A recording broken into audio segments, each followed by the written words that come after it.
Olá, seja muito bem-vinda, muito bem-vindo a mais um episódio, um capítulo de conhecimento, de cultura e mais do que isso, com pessoas que tiveram já resultados positivos nessa nova era digital, que você sabe que é muito mais do que usar as novas tecnologias, são novos hábitos, uma nova cultura, um novo jeito de fazer o que antes a gente sempre fazia, mas agora de uma outra maneira, melhor, às vezes pior, mas diferente.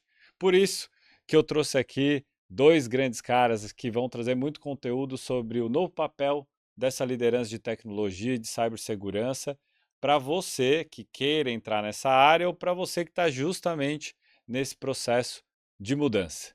Bom, primeiro eu começar aqui pelo um velho conhecido aqui do nosso podcast, Milagres. Milagres, conta um pouquinho quem é o Luiz Milagres, um pouquinho da sua trajetória, só para situar todo mundo. Conto sim. Primeiro, muito bom estar com vocês de novo, Vitor Bittencourt, um privilégio mais uma vez estar aqui. Meu nome é Luiz Milagres, hoje estou responsável de risco e segurança digital na Eduz. Antes disso, fui head de riscos na Porto Seguro Bank. Antes disso, sócio da Ernst Young na KPMG. Então, eu tenho uma trajetória de consultoria, empresas tradicionais e agora estou encarando as nativas digitais, que está sendo para mim fantástico. Sou professor na FIAP, convidado e pontual, e estou aí para ajudar no que for necessário. E tu, Luiz Bittencourt? Bem, prazer, obrigado por estar aqui. Luiz Bittencourt Emílio, estou hoje diretor de produto e tecnologia lá na Loft, tudo que tem a ver com tech, e estou no conselho da Wikimedia, que é a fundação que faz a gestão da Wikipedia, Wikidata e esses projetos de free knowledge.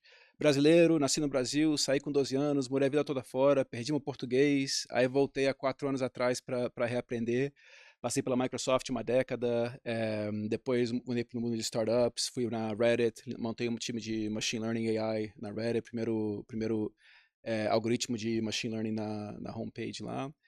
Fundei uma companhia, vendemos para Meta, fui para Rappi, liderei produto, depois produto e tecnologia lá, e agora estou aqui na Loft no Brasil. É boa.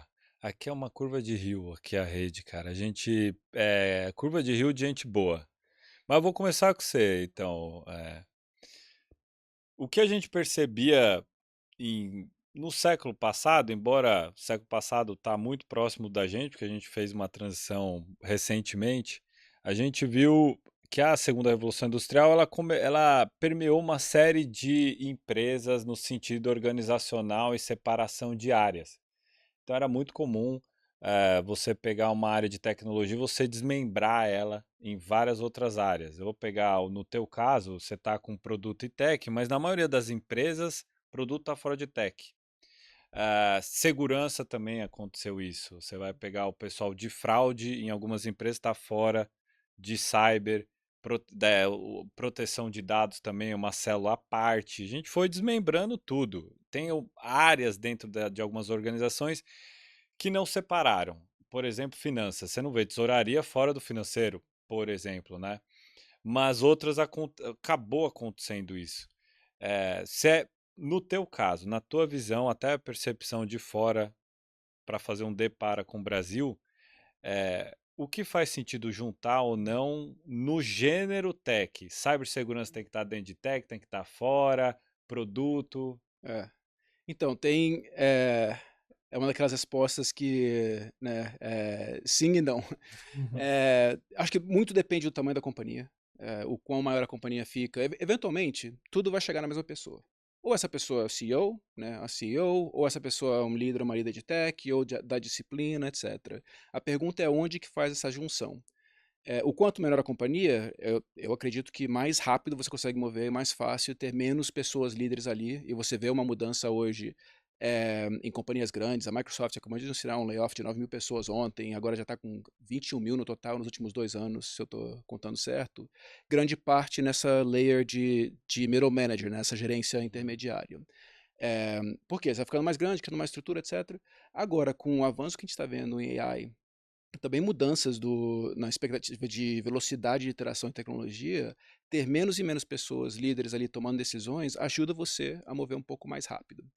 Eh, mas, quando você vai crescendo, vai dividindo. E aí, nesse tema específico de segurança e tech, tem até outro argumento para ser feito para separar ou não, que é o argumento lá do checks and balances, né? Como é que você tem se está tudo na mesma estrutura, né? Tá, então os policiais e né, quem está policiando o tema e quem seria impactado pelo policiamento do tema está na mesma estrutura, será que vai conseguir ter essa confiança?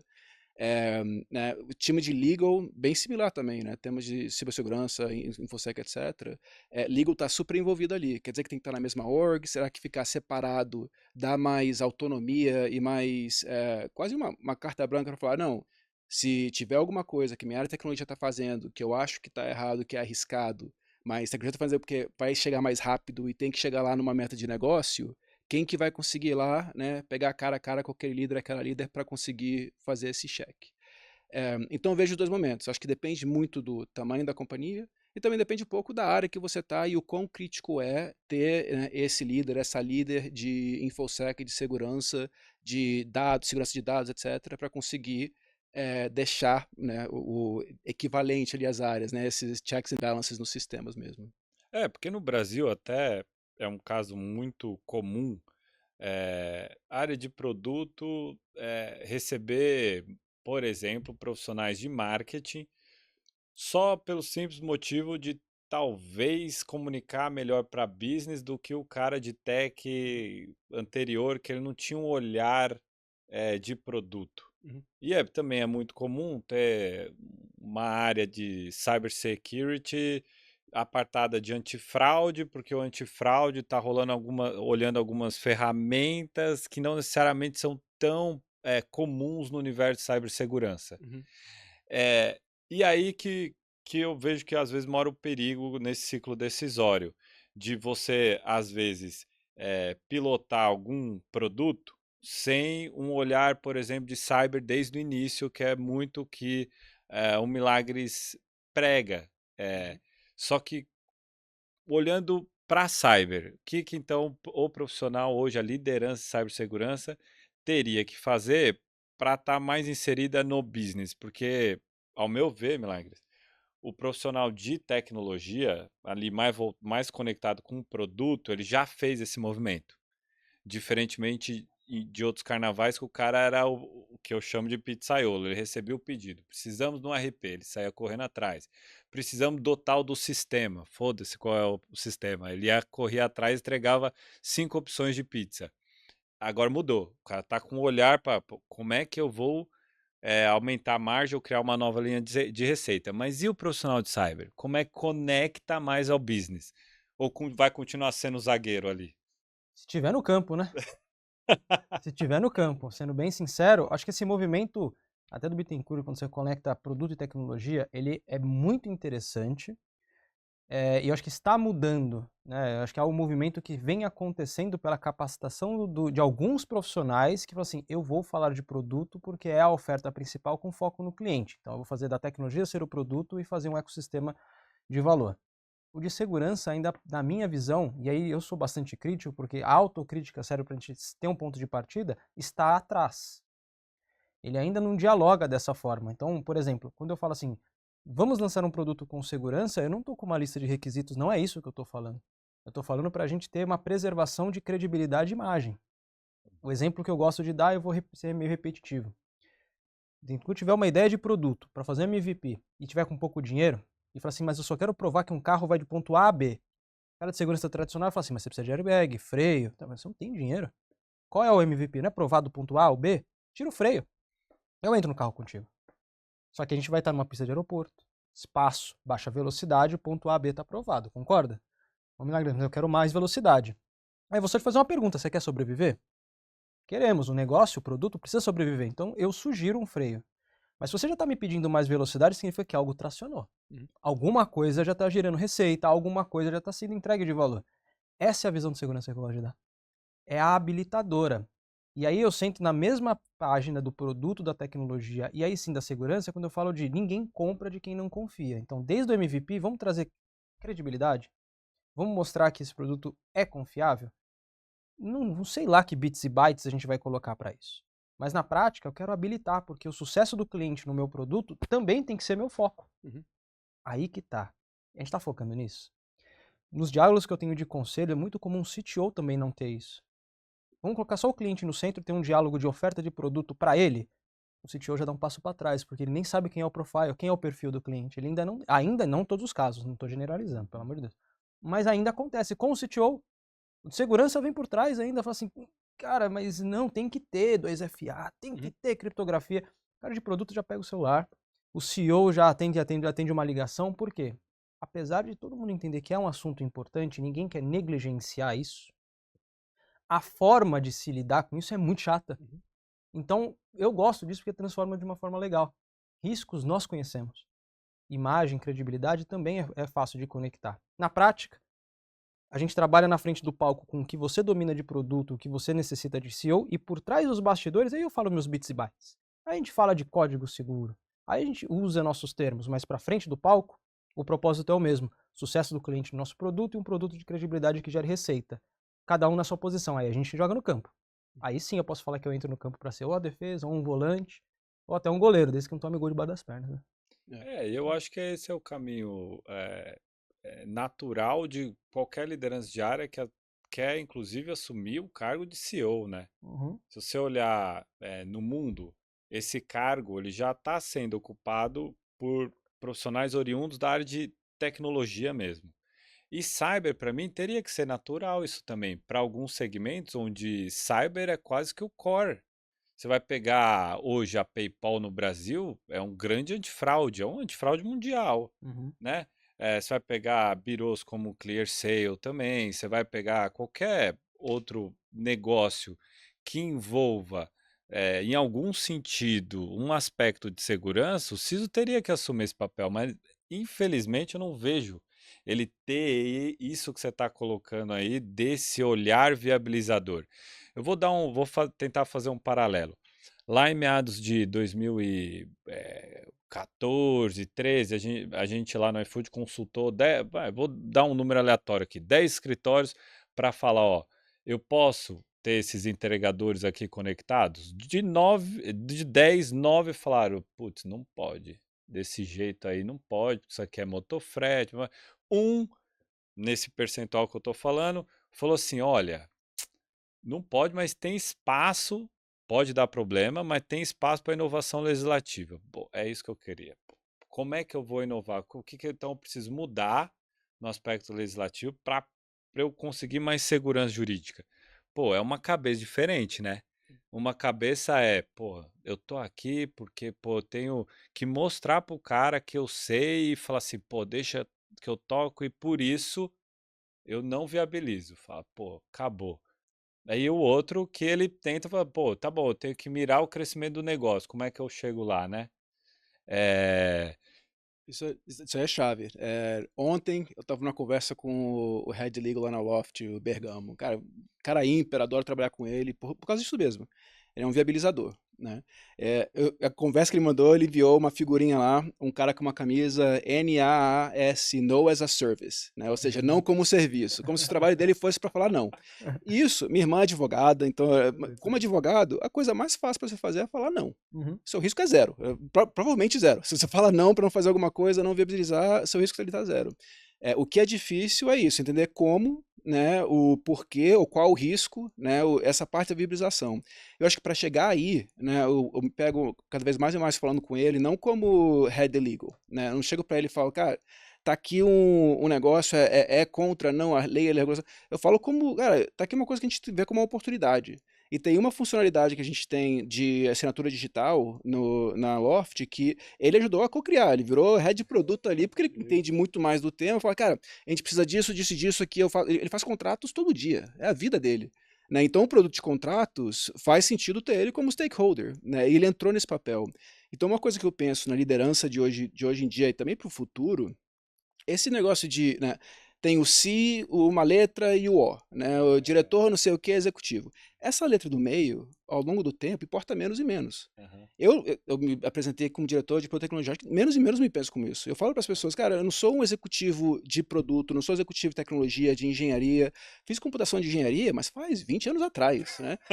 Consigo codar? Sim, mas muito ruim, né? Não é o que eu faço no meu dia a dia. Eu sou um executivo do negócio. E vai ter vezes que eu vou botar um chapéu de risco legal, vai ter vezes que eu vou botar um chapéu de engenharia, de produto, de product marketing, né, do que seja, para conseguir chegar no resultado que a gente tem no negócio. E aí o tema onde cyber entra muito à frente e compliance e tudo, é o tema do timeline. Tá, talvez eu consiga chegar no que a gente precisa fazer amanhã, quebrando um monte de regras, e aí depois de amanhã eu tô ferrado. Né? Chega a todos os problemas, eu tenho que começar a pagar essa conta. Então é essa timeline, o que a gente consegue fazer para viabilizar isso nos passos certos. Ok, essa base de dados ficar pública é ruim, mas com fazer completamente, né, com login, tudo, senha, 2FA, aí eu vou quebrar os APIs, aí vai dar um problema. Tá, numa VPN eu consigo? Né? Aí você já começa a criar umas camadas de segurança ali. Eu acho que essa frente, essa flexibilidade e o pensar de executivo como executivo do negócio. E sim, eu fui treinado algumas coisas lá 20 anos atrás, numa escola que a escola em si é muito diferente do trabalho, mas o que eu já passei mais tempo agora trabalhando do que na universidade. Então, né, eu me vejo mesmo como engenheiro de computação, ou me vejo como alguém tentando criar e chegar no resultado do negócio. Essa é muito exceção, milagres também. A maioria não consegue pensar assim ou cogitar ser assim. É, é, até participando desse livro que a gente lançou com mais de 50 CISOs e tal, deu para perceber isso claramente. É, a maioria se vê como detentor de alguma espécie de saber que não é para ninguém, e isso ele se autopreserva também, não fazendo esse depara de olhar para o negócio para viabilizar e sair do ponto A e chegar no ponto B. Eles não fazem questão nenhuma. E até alguns movimentos eu estou vendo mais recentes que também dão indicativos que isso está mudando. O Mário, que foi o country manager da PayPal aqui no Brasil, assumiu como VP de tecnologia. Ele era do Safra Pay, agora está do Safra. O Ellison Lemos, que eu trabalhei com ele na Movile e antes ele foi Mercado Livre. No Mercado Livre ele chegou a CFO. Na Movile tinha um papel ali também como um pouco mais como financeiro. E na Via Varejo foi para onde ele foi como CDO. Agora na DASA, ele está como CDO também. Então é menos esse papel exatamente da letra do meio. E mais o papel, tá bom. Você pode ter uma especialidade, mas se você tem um repertório muito bom de olhar para o negócio, cada vez menos importa essa sigla do meio para fazer o negócio avançar. Só que, de novo, Milagres, eu vejo muito isso em várias outras áreas.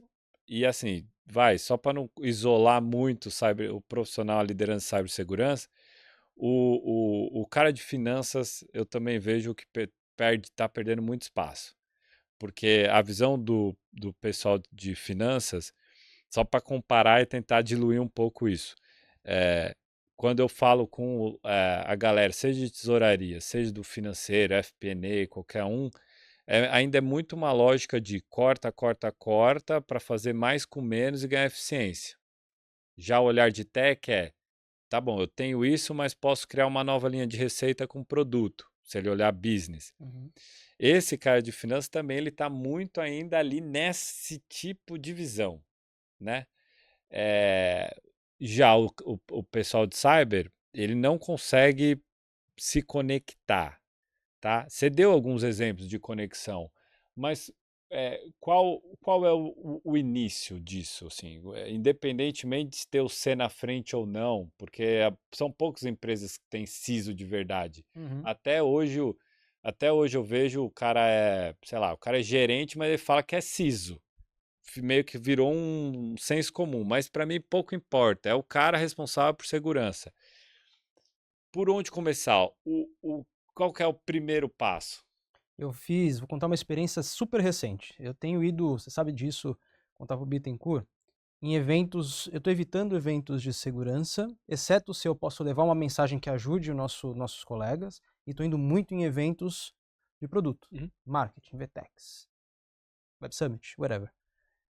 E aí eu aprendi muita coisa nas nossas conversas, voltei. Semana passada eu fiz 2 eventos, um para grupos de tecnologia e CTOs e um para CISOs. Aí eu fui, no interior de São Paulo. E eu abri os 2 eventos de cara com uma pergunta muito simples, só para eu identificar as pessoas. Levanta a mão aqui quem é profissional de negócio. Chuta quantas pessoas desse público de técnicos, tecnologia, se que a gente quiser, e segurança levantaram a mão. É, Zero. E aí eu falo assim, mas Milagres, por onde eu começo? Identificando como um player de negócio. Uhum. Aí eu vou ser bem duro, é um absurdo um profissional dentro de qualquer empresa, seja como empreendedor ou como funcionário, não se vê como um profissional de negócio, mesmo que seja do negócio dele mesmo, como CPF. Nós aqui estamos falando de negócios, do meu próprio, da forma com que a gente lidar. no Brasil tem um estigma. Quando você fala que o cara é de negócio, parece que ele é vendedor, É, ele é de sales. só de largada isso já é muito confuso, porque negócios são É. negócios. Então, quando eu fiz essa pergunta, eu falei assim, eu vou no final da palestra de hoje, eu vou perguntar de novo, para ver se mudou a forma da gente pensar, e aqui está o primeiro passo. Você já deve ter ouvido aquele termo do tipo, eu vou alinhar com o pessoal de negócios, que aí é produtos, aí é todos os players que geram receita, talvez. E todos os outros são o quê, então? Uhum. Todos os outros, Despesa. despesas. Mas vamos lá, na prática é o balanço muito, todos estão ali em prol de uma coisa, que o cliente tenha sucesso no produto e que o produto seja rentável em algum momento, seja ele um puxador de receita ou um alavancador de oferta, tanto faz. Então vamos fazer, né? Vamos focar nisso? Primeira coisa é, quem é seu cliente? Uma pergunta para o cara de segurança, compliance, até fraudes. Quem é o seu cliente? Ele vai falar assim, meu cliente, pã. Não, seu cliente é o mesmo do de produto. Exatamente o mesmo, só que você está em uma posição diferente de oferta, só isso. Se segurança fosse um produto, ele seria um produto rentável ou não? Segunda pergunta, diária. Porque alguém está pagando o orçamento de segurança na companhia. E esse pagamento gera que tipo de valor? E o valor não necessariamente é dinheiro. O valor, às vezes, é uma estratégia de growth mais azeitada para que ela seja perene e não simplesmente um voo de galinha que daqui a pouco começa a ter um problema de churn. Só esses dois termos que eu usei. Comuns, né? Uhum. Não para tecnologia, muito menos para segurança. Então, aqui estão os primeiros passos. É básico, é bem simples até. É você, sim, manter a atualização técnica que a gente precisa, mas ao mesmo tempo se conectar. Tem que falar assim, Milagres, eu tô com uma ideia de um produto maluco aqui. Eu quero que um foguete dê ré. 10 pessoas que ele perguntar, 9 vão falar o que falaram na sua história. Nunca ninguém fez, nem a NASA. Até que alguém chega e fala assim, arranca esse cara na mesa e me traz alguém com visão. Só ter visão. Do tipo assim, pô, tá. Você tá com dinheiro, com punch, isso tudo? Eu vou te ajudar a não... que o foguete não cai na sua própria cabeça ou na cabeça de outras pessoas. Essa visão já é o outro passo. Você vê, eu não tô falando nada muito... fazer um super MBA de 200 mil reais. Não. Tô falando de movimento simples, de Mas conexão. o teu, assim, concordo com você, porque até sugestionei a trazer esse tipo de abordagem, que é do profissional. Mas Uhum. tem uma abordagem também das empresas que, assim, pelo fato de ele não perceber o tamanho do problema, também não tem um esforço de investimento, mesmo que seja em pessoas. Então, o cibersegurança é quase que no Brasil um problema invisível. Se eu não estou sofrendo nada, então eu estou bem. Ó, cadê? Por que que eu tenho que investir? Ó, o cara veio aqui o ano passado, falou que eu tinha que investir um montão, mas não aconteceu nada em um ano. Então, sabe aquela história do Pedrinho Lobo? O cara fala, você vai se ferrar. Passa um ano. Segundo ano, você vai se ferrar. No terceiro, o cara não acredita. Eu falo, não vou me ferrar nem lascando. Só que o problema é gigantesco.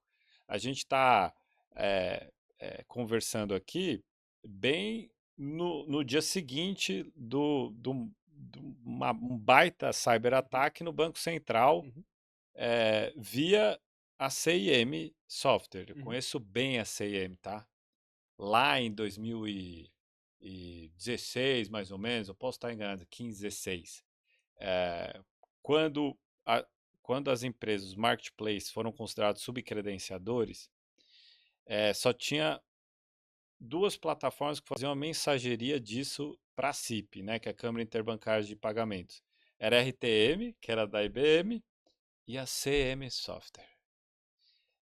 Então não tinha para onde correr. Ou você ia para a RTM, que era um pouquinho mais cara por centavos de mensagem, ou você ia para a CIM Software. Então, CIM, ó, tem uma bagagem. Uhum. Então, assim, e trabalhando no mercado financeiro, que tem PCI, Regulado pra é caramba. regulado. Se tem alguém que investe em cibersegurança, é o mercado financeiro. O resto é resto, tá? Uhum. É um percentual assim. É, e mesmo assim, os caras foram conseguiram acesso à conta então, e aí ganha mídia, porque é um volume estratosférico. Sim. Mas todo dia está acontecendo e a gente não tem o Cidade Alerta de Cyber, que eu brinco, né? Eu não tenho um Datena para falar, olha lá, estamos sendo invadidos agora, ao vivo. Não tem. O pessoal acha que o problema não existe. E aí vem até antes de passar, mas também tem um desafio de quantos de nós, tecnologia, somos bons empreendedores e vendedores. Porque isso que você falou é assim, pô, se em 3 anos eu não tenho problema, então eu não compro mais. Eu sou o cara que fala assim, então tá. Cara, quem que tá com a mão no volante, o proprietário do carro? O risco não é meu. Mas aí eu tenho que também exercitar minhas habilidades, não é o não as a service. Eu gostei desse termo, vou roubar, tá? Mas não é Te manda a isso. figurinha depois. Pô, eu gostei. Mas não é isso. É você realmente falar assim, pô, se ali eu tenho um mar vermelho de público, como é que eu encaro isso aí? Se é um público, mar vermelho, assim, um público resistente. E aí, você faz o quê? Então você só desiste e vai embora. Ou de fato você pode ver, não é meu público, mas tem o outro e vou atuar. Ou você muda a forma de lidar para somar. Porque, na boa, eu volto à história da credibilidade. Ninguém compra de quem desconfia. Segurança não é só o hacker. Isso é o estigma, né? Até ontem eu vi uma participação, alguém falando assim, nossa, esse cara, no singular, deve estar agora milionário. Não é um cara que faz um ataque como esse. É uma organização com investimento, até, se for bobear, até equivalente ao que a CIM faz em defesa. Não é um cara num quarto escuro. Se não mais, senão um nation state, um estado... É lá, exatamente. Em grande parte, cripto tem sido isso. Acho que aí entra também, né? Acho que duas coisas vêm um pouco à mente. Eu não vou lembrar exatamente aonde, mas tem uma história numa cidade décadas atrás, ou centenas de anos atrás, e em outro país onde os médicos eram pagos eram pagos enquanto a pessoa estava saudável. Tá saudável? Você paga o médico, beleza. Quando você fica doente, você para de pagar. Que aí os incentivos estão alinhados. Olha, se eu estou pagando no médico, ele está cuidando de mim, eu fico saudável, beleza, coisa também. Se eu fiquei doente, aí você paga mais. Não sei se é verdade, o que é, mas eu adoro essa fábula, porque mostra como é que eu alinho o pagamento com o incentivo. Você está falando, pô, tô pagando esse negócio, sabe, 3 anos não aconteceu nada, pô, beleza, paga mais. Né? Se está pagando e começa a acontecer, aí pensa o que tá rolando ali, né? Acho que eu penso um pouco nisso, mas o que é importante também? Eu volto no meu papo ali da letra do meio, ou duas, que se só tem duas, né? Tem que ser menos importantes. Por quê? Aí eu tenho que botar meu chapéu de marqueteiro. Aí eu tenho que conseguir demonstrar para o meu negócio, para minha companhia, CEO, para o meu board, o valor do que a gente está fazendo. Né? Falar, tá, a gente está pagando isso aqui, está investindo isso aqui tudo em segurança, né? Mas por quê? A gente não pode diminuir? Ou pode, mas eu tenho que chegar e falar, olha, tá aqui as coisas que a gente conseguiu evitar com esse investimento. Tá aqui o que a gente conseguiu achar no meu SOC, tá aqui o que eu parei na firewall, eu consegui montar isso aqui de uma forma que alguém não técnico consiga entender, para botar valor nisso, trazer experiências do mercado. Tá? Nessa história que você falou, eu estava pensando agora, quando a gente tá falando, pô, não tem o Datena, pô, tá em todos os jornais de hoje aqui esse hack, e começou mostrando uma plataforma de Banking as a Service. Aí eu olhei, pô, estranho, porque parece que essa plataforma era só cliente de um outro serviço que um bando de gente usa. Ali que eu tô preocupado, eles entraram ali. Quem mais está impactado, a gente não sabe ainda hoje. Nem sabemos porque hoje não tem ou seja, eu acho que isso que é importante, conseguir entender, demonstrar o que esse investimento está gerando, seja de valor novo ou de mitigação de risco, né, de proteção ali. E não é uma coisa fácil, é longe de fácil. Acho que você falou um pouco. O pessoal de finanças, etc., pode pensar que não é um centro de custo, não é uma geração de valor. Tem gente de tech que acha isso também. Né? E aí acha que o pessoal de vendas lá em sales ou negócios, o que seja, pô, eles trazem dinheiro. Então, eles trazem dinheiro, eu tô só pagando conta aqui e gastando. Mas tem que pensar, todo mundo tá ali todo mundo tá em um negócio. Então, se não é executivo de negócio, pô, eu trabalho pro negócio, então todo mundo tá naquele negócio. É só a diferença do prazo de valor, né? Eu tô gerando valor hoje porque eu tô fechando uma venda e a pessoa vai enviar um Pix hoje. Eu tô fechando um valor amanhã porque eu tô criando uma funcionalidade que eu consegui vender amanhã. Eu tô criando valor porque eu tô mitigando o risco, né? E deixando que minha empresa não vai falir porque foi hackeada e perdeu R$1 bilhão e não tenho isso na folha. É tudo, né? Tudo é geração de valor, só que algumas coisas um pouco mais longo prazo. E aí tem que ser muito bom nessa parte marqueteira de conseguir desenhar. Cara, não, tá aqui o valor, tá aqui o quando que te geraria, o como, e aí tem que ter executivos, né, maduros. Sei que pode falar que é raro, não é, Mas, gente, a gente vai ter que evoluir nesse futuro, né? Já temos modelos que fazem coisa. É muito mais provável de um modelo de superinteligência eventualmente ser superinteligência em uma funcionalidade do que em 3, 4, 5. É. Né? O quão mais versátil você consegue ser como líder, mais mais valioso você vai ser para negócios e para a economia como um todo. Não, mas volta nesse aspecto aqui da superinteligência. O que é que você está projetando o quê? Cara, temos modelos de AI hoje, Isso. né?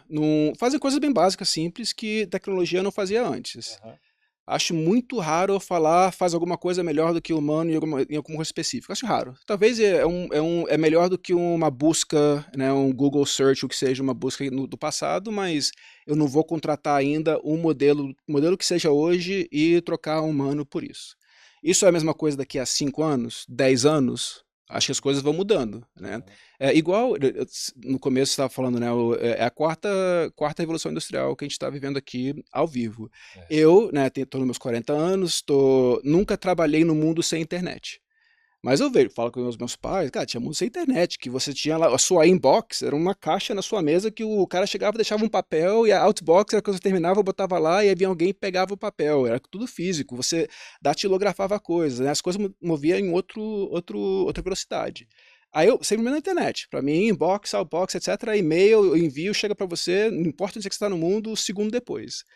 O que acontece quando né, a inteligência e a tecnologia começa a atuar por você? Você começa a ter agentes. Você fala, cara, talvez o e-mail que você me enviou nem foi você.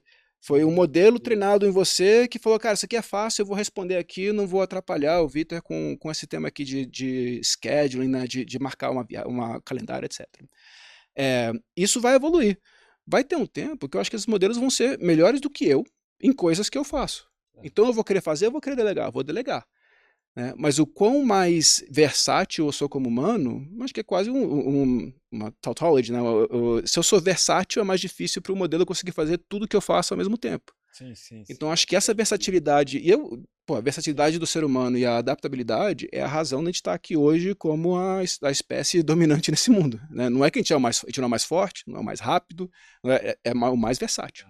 Então, acho que isso que é crítico para líderes de negócio conseguirem né, não é nem sobreviver essa quarta, thrive, Se esforçar. não, se dá muito bem, né? Não é sobreviver, é como que você né, sai dessa quarta revolução industrial ainda melhor do que como entramos, né? E cria ainda mais valor para a humanidade, para o negócio, para humanos como um todo.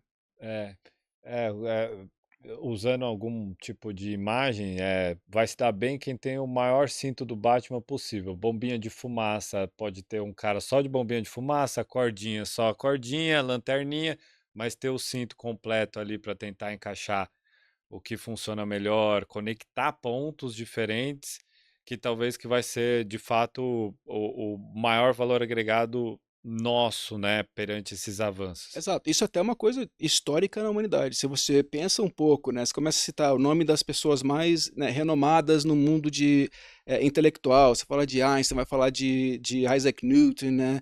É, a- Tesla.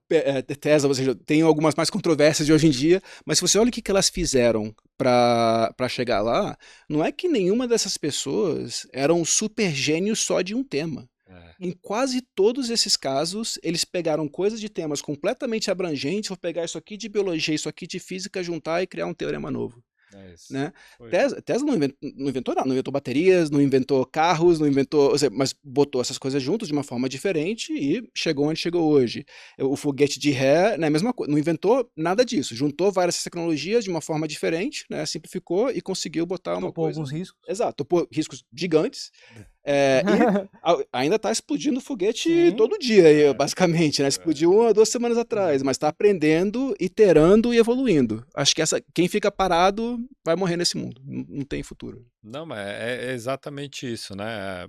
Sei lá, o avião surgiu da observação do aspecto biológico das aves, é um exemplo, né? Concordo mesmo. Mas beleza, assim, de fato a única certeza que a gente tem é que vai mudar. Então o resto eu não tenho certeza de absolutamente mais nada. Agora eu tenho inteligência para raciocinar o que é me apresentado hoje, né? É, como trabalhar nesse ambiente como líder, seja de tecnologia, aristotelicamente falando, no grande gênero, seja na espécie cyber, na espécie tal, considerando o quê? Você fez faculdade há 20 anos atrás, aprendeu uma coisa que, do ponto de vista de ferramenta, já foi substituída, mas do ponto de vista de intelecto propedêutico básico, não. Como operar, então, frente a esses novos desafios? Vocês, concluindo aqui, ter um olhar muito mais voltado para negócio, foi o que a gente trouxe, um olhar mais abrangente para outras áreas do saber, tá? Existe algum outro aspecto para essas frentes de mudança, seja em cyber, seja em tech produto? Tem, Milagres? Tem comunicação. Hum. Comunicação. Acho que de cada 10 líderes ou pessoas ou profissionais que eu pergunto se a empresa que eles trabalham onde tem problema de comunicação, os 10 confirmam sim. E majoritariamente o problema é porque cada um está olhando a sua própria agenda de forma muito isolada e esquecendo que ela é parte de um ecossistema maior. E aí a visão holística é prejudicada e cada um passa a defender o seu como se fosse o seu mais importante do ecossistema.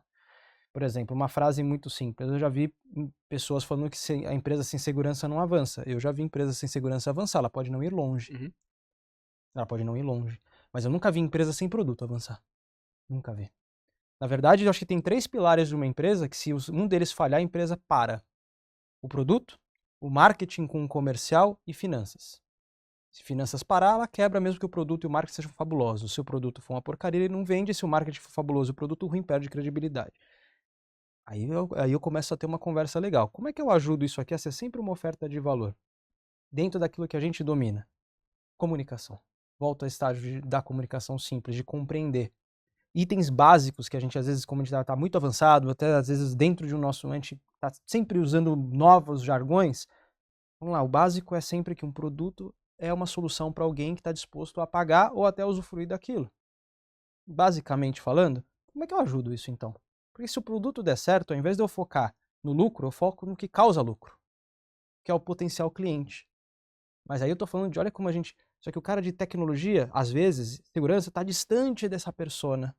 Se aproxima, mas com uma humildade de quem está aprendendo pela primeira vez o que é vender. E por que eu falo vender? Em pleno 2025 no Brasil, não se faz relacionamento sem WhatsApp. Mas o cara de segurança tem orgulho de falar que ele bloqueia isso na companhia. Percebe? Aqui é comunicação. E aí eu sempre volto. Eu desafio então você a passar a vender sem WhatsApp. E gerar a receita que aquele cara está gerando. Porque no não, a gente acha assim, o não está seguro. Mas na verdade, aquele cara do comercial está dando um jeito. E esse jeito você não tem ideia qual é. E esse é o risco, é o desconhecido. Porque a hora que pegar, você vai ser surpreendido e você não vai ter tempo de resposta. E aí a culpa ainda vai ser sua. Então é interessante que, então, já que a culpa é minha, eu posso ir para cima? Comercial, como é que eu habilito? Como é que eu faço você vender pra caramba? Porque eu também quero um bônus. Pensa de forma egoísta mesmo. Mas entenda como isso funciona. Produto, finanças, que talvez seja o que você falou, talvez ainda um pouco deslocado, mas sem este cara sabendo impostos, tal, a empresa também pode ter o melhor produto com receita, ela quebra. E como é que eu ajudo esse cara a estar ali? Sempre dados íntegros, disponíveis, sempre que necessário, uma implementação bem feita, que a gente até hoje peca nos famosos ERPs, a gente ainda peca. Como é que eu ajudo? E aí é interessante que eu paro de ser vertical, como a maioria das empresas são, né, vertical como estratégia, né, o castelinho, e passo a atuar de forma horizontal, entendendo um ponto, preciso ser um head de produto com todos os detalhes, mas eu preciso dialogar no mesmo nível para ajudá-lo. Eu tô falando, comunicação baixa de eu sou o centro do universo e habilita as agendas dos outros. De forma muito simples, isso vai te fazer independente. Aí agora eu vou até trocar a letra, não é mais sem ser si. Você não precisa ser si, não. Você só precisa ser um bom cara influente que ajuda as agendas e indiretamente todos vão ajudar a sua. Fala, Vinagres, isso é muito filosófico. Não, funciona. Funcionou como empresa de capital aberto, tem funcionado agora nas nativas digitais que eu estou atuando. Dá um trabalho horroroso, mas aí no final do dia, qual é o resultado? O ponteiro mexe. O apetite a risco está discutido. Se fosse o Bittencourt, ele já tá claro, para o Vinagres aqui a gente vai correr um risco por uns 3 meses. Estou contigo. Por quê? Porque eu preciso fazer uma alavancagem. Porque às vezes a gente está com um problema de receita. O financeiro já tá ali, ó, galera, tá com problema de entrada de caixa. Aí eu vou chegar aqui e falar assim, pô, preciso de 1 milhão para segurança? Meu amigo, o momento é apropriado.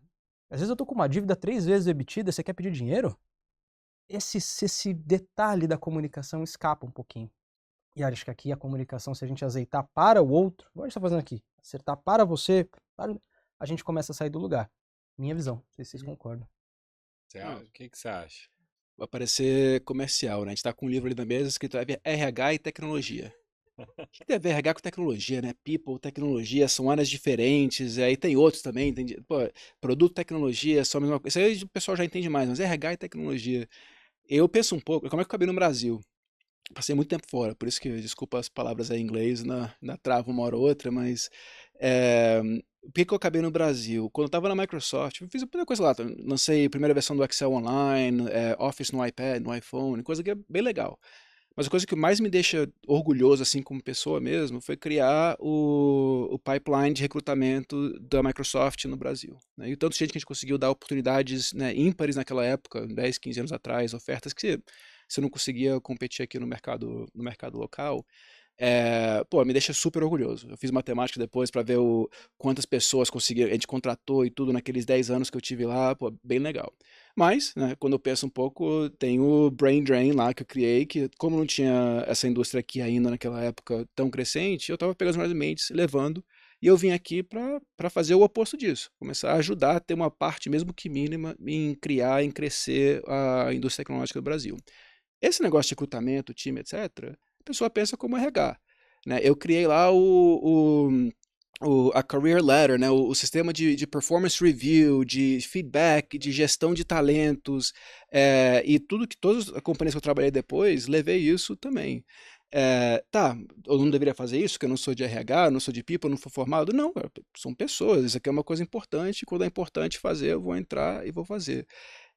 Então essa parte de conseguir, né, entrar em outras disciplinas, aprender delas, super crítica. Se não conseguir comunicar, né, não tem como trabalhar com humanos, né, talvez no mundo que você tem só bots, AI, etc., né, você consiga ser bem, hoje em dia é bem difícil.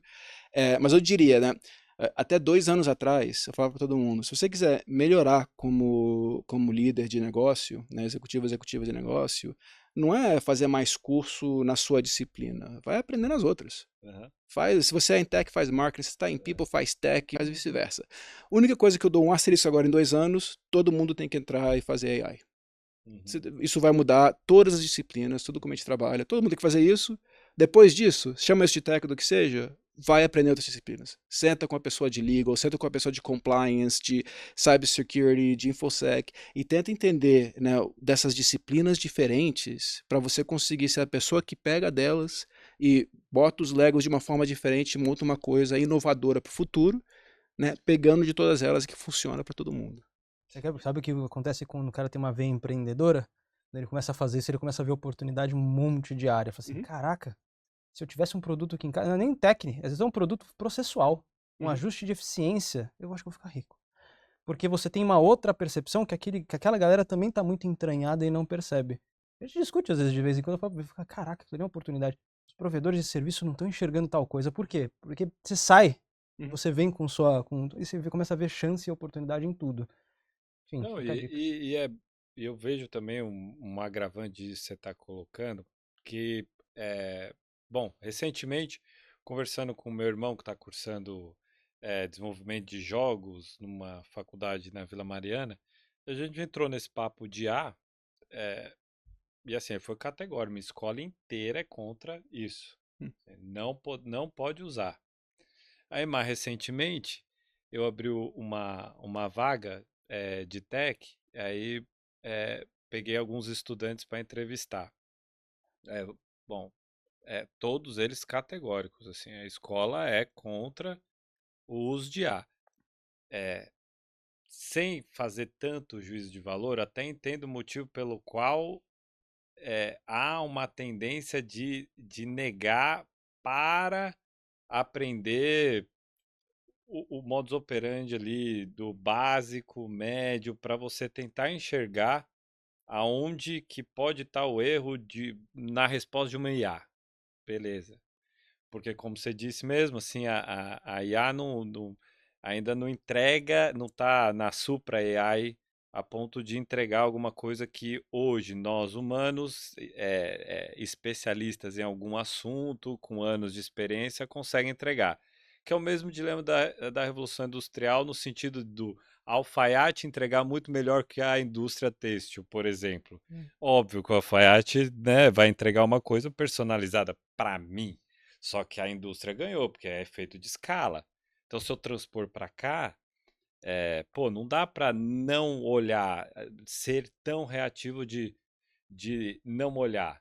Então, basicamente, eu vejo, no meu caso específico, né, nessa situação, de ter duas avaliações de entrada. Pô, me resolve isso sem a IA, me resolve a mesma coisa com a IA.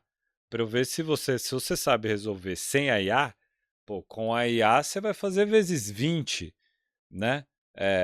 Muito embora esse efeito nas empresas a gente nem está observando ainda. O PagBank demitiu 400, a Log demitiu 100 esse ano, fora os outros tantos que você citou aqui de Meta, Microsoft e tudo mais, e eu não vejo que é o efeito de IA ainda nas empresas. As empresas ainda estão tateando o uso disso. Quando chegar esse impacto, aí E vai ser. Eu me lembro. Faz 20 anos, mas eu tenho uma memória boa ainda, que eu lembro de não poder. Em aula de matemática, eu não podia usar calculadora. Ok, beleza. Aí isso comecei no Brasil, aí fui para os Estados Unidos. Aí lá você não só tinha calculadora, mas tinha aquela lá, TI 83, com tudo, tinha joguinho de cobra lá, Tetris e tudo. Beleza, agora tinha uma baita calculadora, fazia cálculos e tudo, ajudou bastante. Não podia usar computador. Aí você ia lá para aula de inglês, né, português aqui seria, tinha que escrever uma essay, né, tinha que escrever um papel lá, um negócio à mão. E, cara, ficava com cãibra, eu não consigo escrever à mão, não consigo ler minha própria escrita. Aí eu escrevia tão mal, a minha professora de inglês lá eventualmente falou: Olha, usa o meu computador aqui. Falei: Outra professora, usa aqui porque eu não consigo ler, se eu não consegue ler, não dá certo. Perfeito. Cara, no computador mandei bem pra caramba, escrevi tudo, mas, mandei muito bem. Mas, ou seja, não era normal, mas eu usava lá. Aí entrei na universidade, todo mundo tinha lá seu laptop. Todo mundo lá com um laptop. E no trabalho, pô, imagina entrar no trabalho e falar: beleza, contrato, não pode usar computador. Pô, vai fazer o quê? Não pode usar a internet, não pesquisa nada para ver como tem que saber tudo. Não dá certo. Então acho que é um pouco, né, evoluções e geralmente acontece no trabalho e vai abaixando, vai descendo. Quando entraram computadores no trabalho, há décadas atrás, tinha muito trabalho que era contra. Falava: não vai usar computadores, vai datilografar, não sei o que, me vir aqui. Por quê? Porque o gestor não sabia usar, o CEO não sei o que, nunca usaram, nunca viu. Tem até gente hoje, bem mais velha, que ainda não usa, e ainda é bem contra em cargos de liderança altos, que tem pessoas que são basicamente a interface dessa pessoa para a internet e o mundo digital. Então isso vai mudar, né? E aí, mas tem uma parte-chave que você falou, que você tocou, que eu acho que é importante, né? Entender o básico é importante. Se eu nunca tivesse entendido o básico de matemática, sempre chegasse lá, hoje você bota aí no iPhone, no Samsung deve ter também, no notebook você bota lá, né? Qualquer expressão matemática ele vai te dar a resposta. Cara, se eu não entender como é que vai aquilo atrás, eu provavelmente vou ser menos valioso como líder, como gestor hoje do que seria.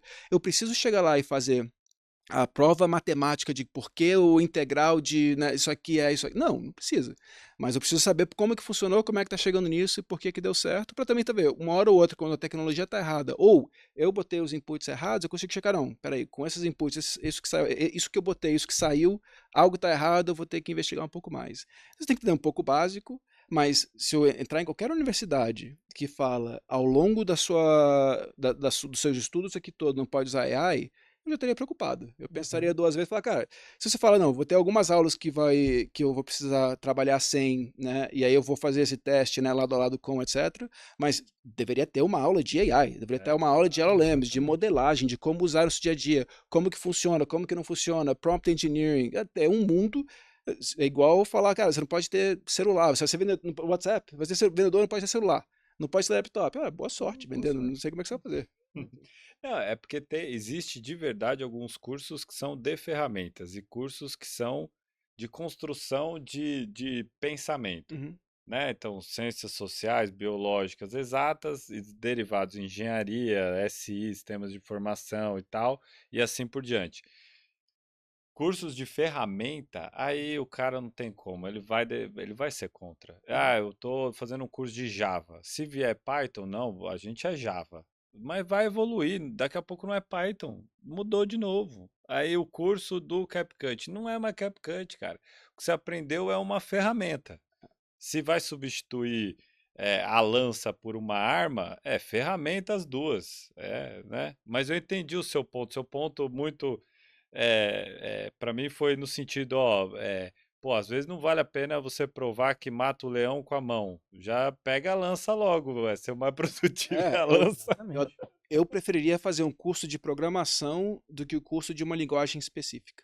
É. Né, acho que, ou seja, talvez um curso rápido, alguma coisa, só para fazer um catch-up de alguma ferramenta, mas cara, eu comecei em Visual Basic quando tinha 8 anos, num 286. Se eu só soubesse fazer aquilo, talvez em algum banco bem velho eu conseguiria estar trabalhando em algum core, alguma coisa ali. Mas eu fiz isso um tempo, depois eu fiz C, depois C++, C Sharp, depois eu já fiz de tudo, né? E quando se você aprende uma, aí a parte de entender o conceito é importante. Você aprende uma, aprende outra, cara, você passa alguns meses, 3, 6 meses, você tá bom na outra. Não precisa ser perfeito. Mas acho que é entender como são ferramentas que eu posso trocar, Uhum. né? Sei lá, uma década atrás eu usava um carro a gasolina, hoje é elétrico. Mas eu dirijo da mesma forma. Agora tem carro que está dirigindo sozinho. Eu estou ali só fazendo a supervisão, eu entro quando o carro faz alguma besteira. Aí tem agora carro que nem tem. Lá em Vegas tem lá acho que é o Zup, não sei o que é, que nem tem steering, nem tem volante. Então eu nem consigo. Eu tô lá. Então é igual um trem, né? Se acontecer alguma coisa, eu não Você faço fica nada. com mais receio porque você não consegue assumir, né? A sensação de assumir o controle, né? Exato, mas acho que é isso. Acho que isso, de novo, não para, né? Tô aqui um disco arranhado aqui, né? A versatilidade, né? Não é, pô, há muito tempo atrás eu parei de perguntar a engenheiros e engenheiras qual linguagem de programação usavam. Não importa. Se você aprendeu uma, se você aprendeu duas, você consegue aprender três. Eu aposto que eu quiser, aprender as três. Se você aprendeu uma, muito provavelmente você consegue aprender a segunda. Se você passou 20 anos só em uma, aí talvez dificulte. Uhum, E tem uhum, um negócio da uhum. gente, como tecnologia, se apaixonar demais pela tecnologia e esquecer do para que ela serve, né? Uhum. Então, sou apaixonado pelo código, que gera o que de solução? Código. Então, hoje, quando você pensa, a IA é a do momento, e sim, é uma transformação, mas ela ainda gera alguma coisa. Ela, por si só, ela é um meio. Uhum. Para quê? É um meio para você acelerar um processo que você já domina, é um meio para você ganhar eficiência. Eu até vou fazer uma experiência, agora não veio a cabeça. A próxima palestra eu vou escrever no final, fato à mano. Uhum. PowerPoint inteiro, todo foi feito à mão. Por quê? Porque foi feito para vocês. Não foi generalizado. Eu não queria escala, eu queria exclusividade. Aí a gente volta mesmo, eu gosto muito de carro. Na época da Ford versus Ferrari, conta a história da escala versus a customização ou o lado, não é restrito, mas vamos dizer assim, privilegiado ou dedicado. A Ford vendia mais, mas a Ferrari é o carro que todo mundo lembra como o mais emblemático do mundo. O que é que você quer? O que é que você quer como empresa? Porque às vezes eu não quero. E eu vou te falar que, do ponto de vista de valor de mercado, tá aqui, ó. Então, uma não tem escala e não quer ter, e é isso mesmo. Porém, ela é fato a mano até hoje, em algum grau. Claro que não em todo. E a outra continua tendo escala. Então, hoje eu ainda acredito que algumas coisas, a curva vai falar assim, a gente vai acelerar e daqui a pouco, foi você mesmo que fez? Vai começar a vir essa pergunta, foi você mesmo que fez? Porque isso vai dar o ar de exclusividade, essa palavra que eu quero, exclusividade, de dedicação, de algo muito exclusivo. E vai ter um momento que a gente fala assim, não, é escala. Já tá bom, eu quero um grau médio de qualidade, despacha, eu preciso de escala. O que é que você como empresa quer? Ou até como profissional. Agora, eu te garanto, os dois são carros, a base é a mesma, é motor. A forma que é feita é que é diferente. O propósito é outro. Você concorda? Então, um faz 200 carros por hora, outra faz 1 por mês. Qual a diferença? Né? E outro custa muito mais. Então, essa discussão eu trago para o profissional individual mesmo. O que você gera de valor hoje, ele é feito através de uma ferramenta. Macros no Excel. Lembra? Cursos de macros no Excel. Agora, cursos de AI. Tá, para quê? O para quê é mais importante, às vezes, do que o como, porque o como você vai buscar formas ao longo do tempo. É a minha visão. Eu não se apaixonar tanto por tecnologia. Tem uma passagem rápida que é assim, eu já vi áreas de automação? Tem empresas que têm áreas de automação e a métrica deles é quantitativa, ou seja, quanto mais melhor. De pessoal lá ralando, automatizando processos e tal. Aí uma vez o xereta de riscos aqui, querendo aprender outras áreas, porque bacana, né? 100 processos automatizados por a cada 15 dias. Quantos desses são úteis para as áreas ainda?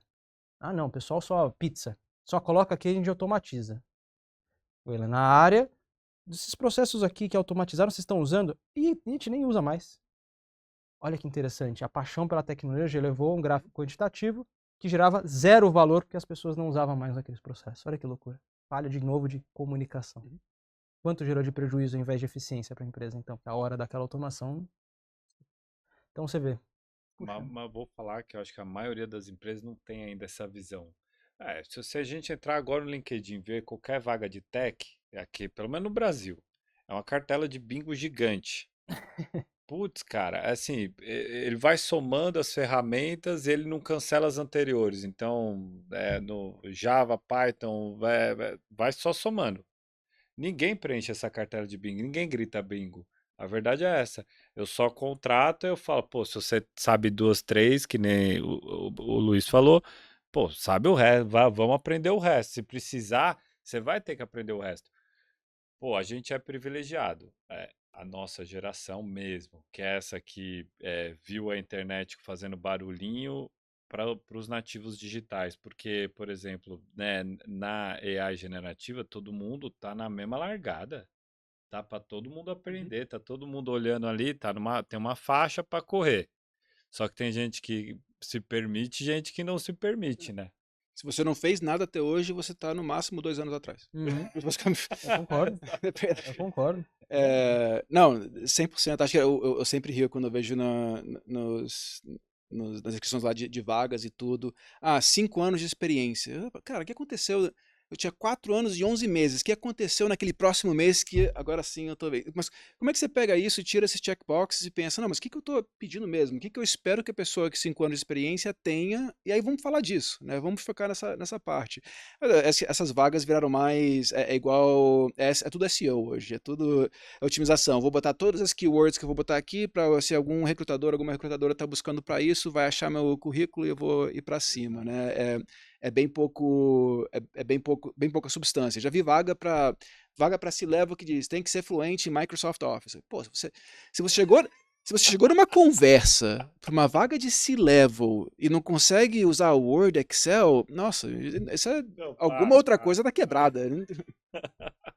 Bom, obrigado, gente. Acho que a gente tá chegando agora ao final. Milagres, como é que o pessoal te encontra? Bom, no Instagram consegue me encontrar como eu, Luiz Milagres. Tem muita coisa que estou publicando ali para ajudar justamente a gente a sair das bolhas e criar novos laços, pontes e manter o nosso valor como profissional nos próximos 5 anos. Concordo, se você já não mexeu com IA, alguma coisa está uns 2 anos atrasado, se não mais. E no LinkedIn como Luiz Milagres. Espero vocês lá, caso fique alguma dúvida. E você, como é que o pessoal te acha? Pô, Luiz Bittencourt Emílio, talvez você veja meu pai, meu irmão, tem um bando de nome igual ali, mas vai reconhecer pelo rosto. Também Luiz at Live, LUISATLIVE, em quase todas as redes, menos o LinkedIn, que eu tenho LinkedIn /Artificial Intelligence, que eu sou muito orgulhoso desse URL ali. Mas Luiz Bittencourt Emílio, você deve me achar. Boa!